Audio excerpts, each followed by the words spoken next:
F P سی سی آئی نے tax ترمیمی ordinance 2025 کو مسترد کر دیا۔ سینئر نائب صدر ایف پی سی سی آئی ثاقب فیاض کا کہنا ہے نئے ٹیکس آرڈیننس سے ٹیکس دہندگان کے حقوق کی خلاف ورزی ہو رہی ہے اور ایف پی سی سی آئی دیگر سٹیک ہولڈرز کے ساتھ عدالت میں چیلنج کرنے کے لیے تیار ہے۔ یہ رپورٹ دیکھیے۔ فیڈریشن ہاؤس کراچی میں ہنگامی پریس کانفرنس سے خطاب کرتے ہوئے سینئر نائب صدر ثاقب فیاض نے کہا ایف بی آر کی پالیسی سرمایہ کاروں کو پریشان کرنا جبکہ ایس آئی ایف سی کی پالیسی انویسٹرز کو ملک میں لانا ہے۔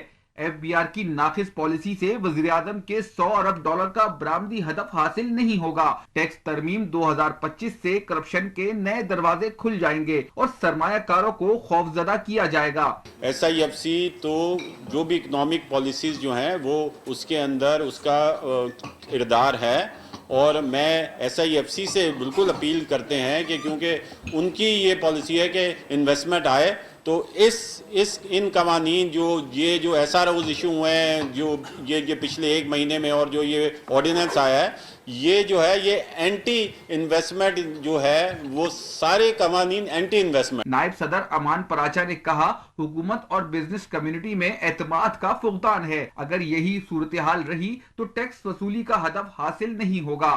ہمارے یہاں صرف ایک پروانہ ایشو ہو جاتا ہے اور یہ کہا جاتا ہے کہ یہ آپ پہ لگ ہو گیا ہے، تو اس طرح سے بزنس کمیونٹی میں ایک ہراسمنٹ کی پوزیشن پیدا ہوتی ہے اور جو آپ کا لوکل انویسٹر ہے وہ بھی اور فارن انویسٹر ہے وہ بھی جو ہے وہ انویسٹمنٹ کرنے سے کتراتا ہے کہ یار کل نہ جانے کیا ہو جائے۔ تو ہماری ایک درخواست ہے کہ آپ ایک لانگ ٹرم پالیسی بنائیں اور تمام اسٹیک ہولڈر کو ساتھ بٹھائیں جس سے کہ ہم لوگ آنے والے دنوں میں جو بزنس یہاں کر پائے وہ ایک سموتھلی بزنس کر سکے، اس کو کسی چیز کا ڈر نہ ہو کہ یہ ایس آر او آ جائے گا، یہ پالیسی آ جائے گی، یہاں تبدیلی آ جائے گی۔